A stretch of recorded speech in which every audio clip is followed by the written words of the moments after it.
December 1978, a Melbourne, Australia television news crew filmed an object they claimed was a UFO. That film gave chilling credibility to an earlier report of an Australian pilot who disappeared after he radioed that he was being strafed by a UFO. Delta Sierra Juliet, affirmative. It's not an aircraft, it's... Are there UFOs in the skies over Australia and New Zealand?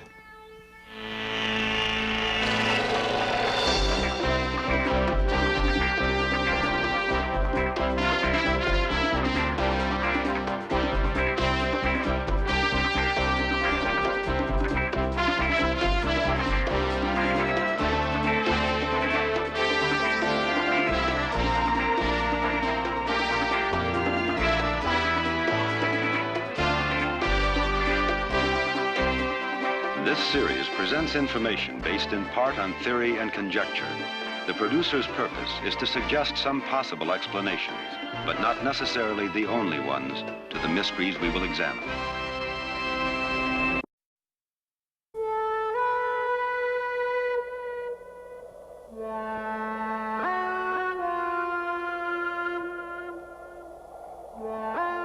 In the last 30 years, there have been more than 110,000 recorded UFO sightings. Researchers estimate that that number reflects only a tenth of those actually seen. Eyewitnesses claim that in nearly all cases, the UFOs have a saucer-like shape. Despite repeated official government denials that UFOs exist, some people point to hard evidence of scorched areas on the Earth's surface where UFOs have supposedly landed. Believers claim that the scarred areas are caused by intense heat generated by the UFOs. UFO sightings occur throughout the world, but the great majority of reports have been in the Southern Hemisphere, in the skies over New Zealand and Australia. It was here that the most astounding UFO footage in history was recorded. On December 21st, 1978, radar bowls near Wellington, New Zealand picked up what air traffic controllers called an unexplained blip. A local pilot, Vern Powell, was at the same time bound on a cargo mission from the South Island to the North Island of New Zealand. Powell described the object as anything but plane-like in nature.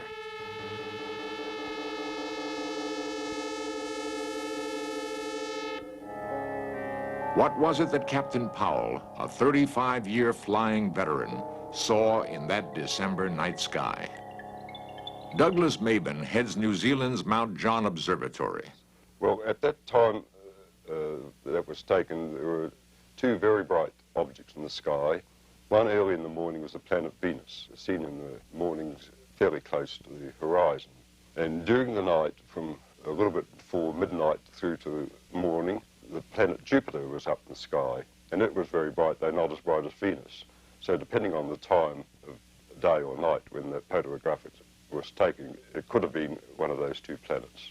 People have been able to give us a fair enough description of the time and the position in the sky. They see these things, we're able to work it out, and every report I've had, we've had that sort of description, we've been able to identify it. The reports of these have been going on for so many years now, and if there's such an intelligent set of people about coming from outside the Earth that have been coming around all these times, I think by now they would have landed and introduced themselves. Others weren't so sure. Quentin Fogarty, a reporter for an Australian television station, was in New Zealand at the time of Vern Powell's flight. His station requested him to do a story on Powell's experiences. Together with David Crockett, a New Zealand cameraman, Fogarty decided to retrace the flight path of Captain Powell. In Search Of has recreated what happened to Fogarty on that fateful flight.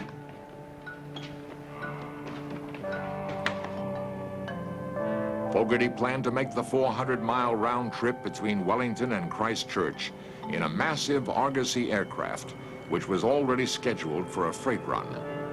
Armed with cameras and sound equipment, the two men hoped to film proof of what Powell had reported.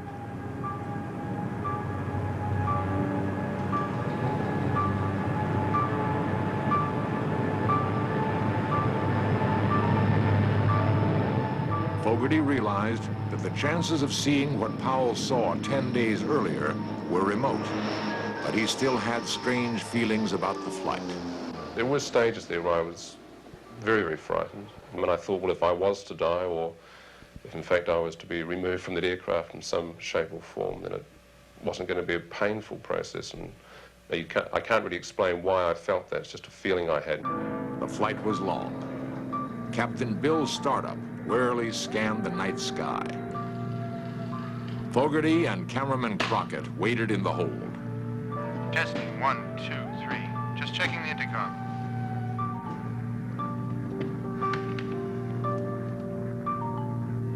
It may be a long night.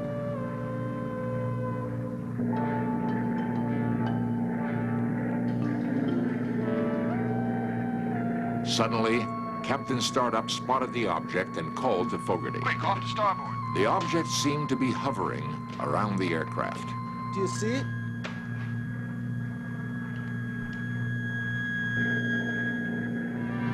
Unable to get good camera position, Fogarty and Crockett raced up to the cockpit.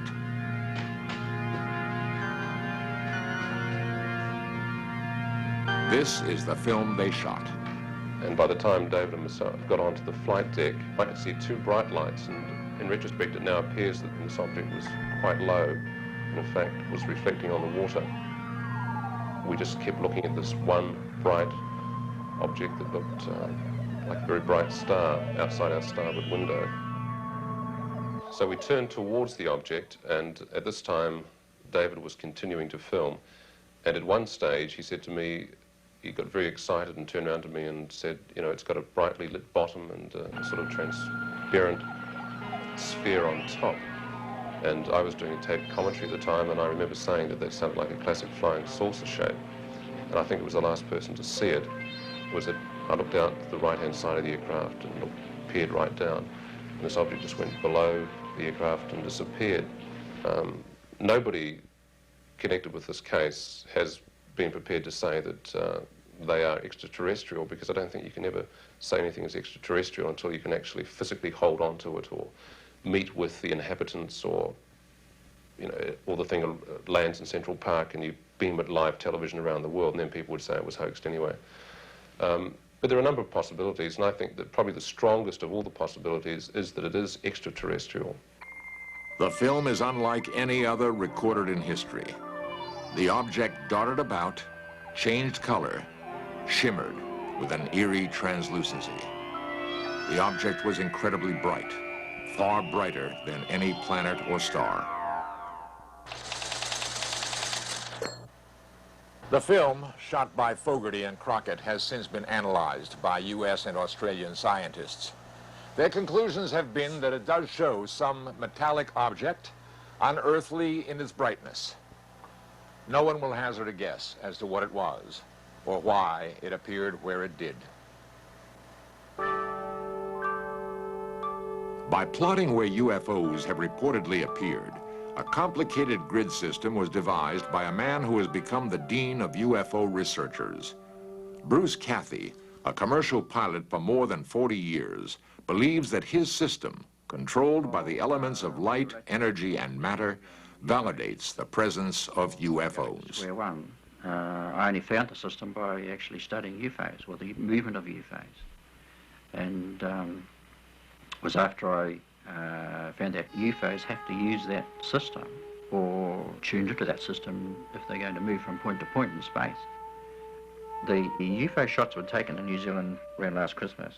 Everything points to the fact that they were definitely, it was hardware in the sky. And the main reason I say this is the fact that it's not the first time. It was a bit of a joke to us at the time when there was such a furor made about this publicly worldwide, as if it was one case. Well, it's not so. There's been many, many cases similar to this in New Zealand and in the same area. There's been material tracked around the Cook Strait area and up around that area on many occasions by radar in Wellington.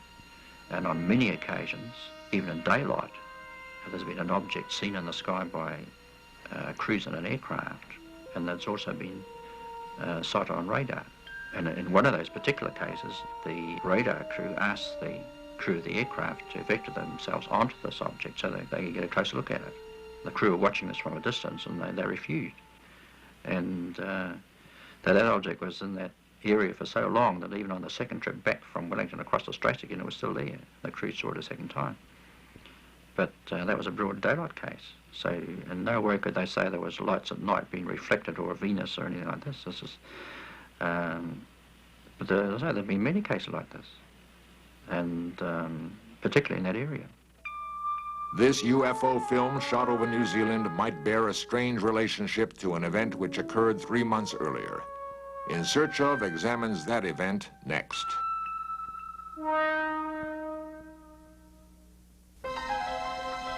October 21st, 1978.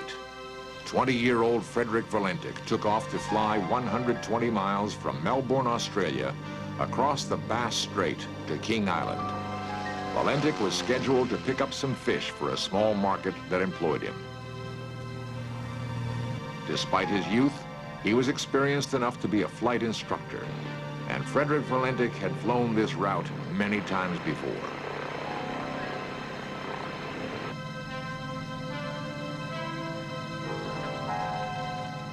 Delta Sierra Juliet, pilot to ground. Is there any known aircraft in my vicinity below 5,000 feet? Delta Sierra Juliet, negative, no known traffic. Delta Sierra Juliet, there seems to be a large aircraft below 5,000 feet. Delta Sierra Juliet, what type of aircraft? I cannot confirm, but it's 4 bright lights that appear to be landing lights. Unknown aircraft has just passed over me, about 1,000 feet. Is large aircraft confirmed? Delta Sierra Juliet, affirmative at the speed it's traveling. Are there any RAAF aircraft in the vicinity? Negative. Confirm you can't identify aircraft. Affirmative. Delta Sierra Juliet, Melbourne. It's approaching from due east of me. It seems to be playing some sort of game, flying at a speed I can't estimate. Stephen Roby, air traffic controller on duty then, explains the reported UFO's movement. Times and coming from various directions. And then he started orbiting, and the aircraft was orbiting above him. And on several occasions, he sort of stated that towards the end it wasn't an aircraft. And he described it as having a sort of a green light on it, and also it appeared to be a sort of a silver metallic colour. Delta Sierra Juliet. What is your altitude? Delta Sierra Juliet, 4,500 feet. Delta Sierra Juliet, confirm you can't identify aircraft. Affirmative. It's not an aircraft, it's... Guido Valentic is Frederick's father. Night. He's supposed to join us with friends where we went for some movie, family movie projection. And that night he never turned up, he didn't ring up. Normally he's always, when he go for a trip, when he return at the airport, he normally would have called us, you know, I'll be home after an hour or so. But that night, it was quite strange, you know. We didn't know anything about it. We got home about 11 o'clock and he wasn't home. My wife then started to worry about it. And so, you know, I said, oh, this is too late to start inquiry. Can you describe it? Delta Sierra Juliet. It's flying past. It is a long shape. Cannot identify more than that. Coming for me right now. And he described it as being of a long shape, and as I said before, a silver colour with the various lights on it. And he actually did say it wasn't an aircraft. So it's very strange. It appears to be stationary. I'm orbiting. The thing, it's orbiting on top of me. It has a green light and a sort of metallic light on the outside. seems to have vanished now. Confirm it has vanished. Affirmative. Do you know what sort of aircraft I've got? Is it military? No military traffic in this area. It was 8 o'clock, 8:30 in the morning.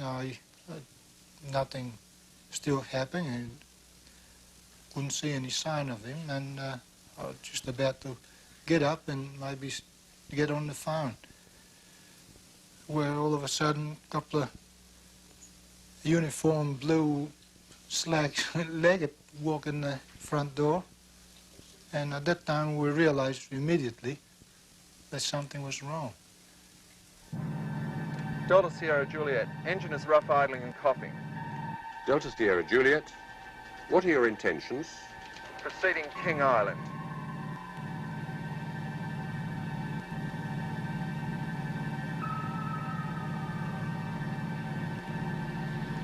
Delta Sierra Juliet, unknown aircraft now hovering on top of me. Finally, we lost contact with him in a very strange way. The communications he was putting out seemed to break. People describe it as a sort of a metallic sound, the last transmission that was sent from Delta Sierra Juliet. Delta Sierra Juliet. Acknowledge. Do you read me?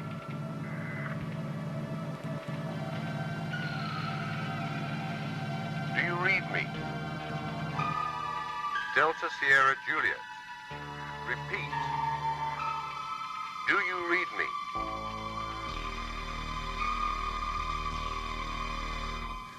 Despite an extensive 4-day search, which included using a sophisticated Orion aircraft capable of detecting any sort of debris at great ocean depths, not a single scrap of wreckage was ever found. No hard evidence ever turned up that would explain the disappearance of Frederick Valentik. But theories abound. Some say that Valentik became disoriented and saw this lighthouse. A second theory is that he saw lights of fishing vessels and then, becoming disoriented, spiraled his plane into the ocean. Guido Valentik, Frederick's father, believes otherwise. Well, after Frederick reported this UFO incident, I inclined to think that it could be some intelligent life in the outer space, despite all the officials are trying to suppress this. Or really makes me very confused, because knowing Frederick what he radiated and knowing my son wouldn't make himself so ridiculous in stating things like that. So I'm inclined to believe that really must be something in the space that the general population may not aware to be. And I realized after his disappearance, which I couldn't have the opportunity before, how many calls I get from various parts of the world. And they really encouraged me to believe that he could be still alive, maybe with another intelligence in the space.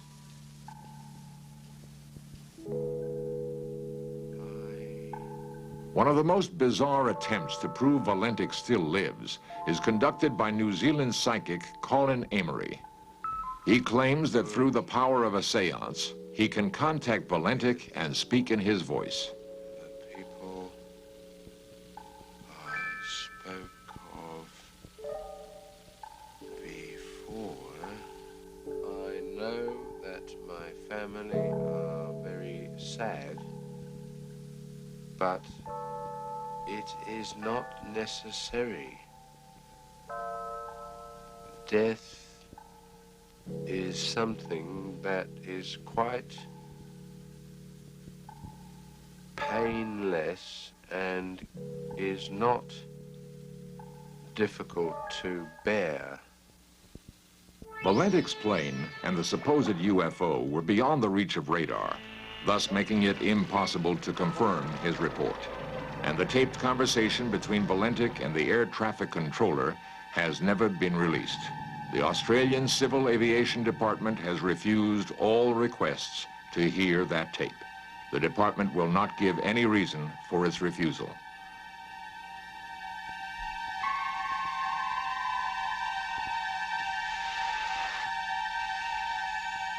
Delta Sierra Juliet. Acknowledge. Do you read me?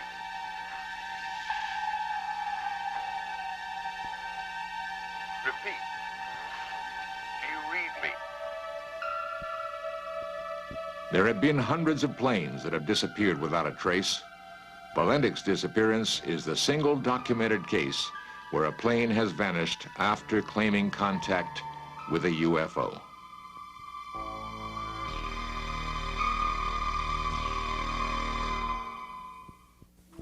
For years, In Search of cameras have found and recorded the reports of individuals claiming to have seen UFOs. And there was this weird object, funny noises, and it was really bright. When I first saw it, I was standing approximately right here, but I couldn't get too good of a view of it because the brush and the trees are in the way. I don't know how many people saw it and told us the next day that they saw this thing up in the sky. In the sky. I noticed up by the blue shed over there that there was something in the sky.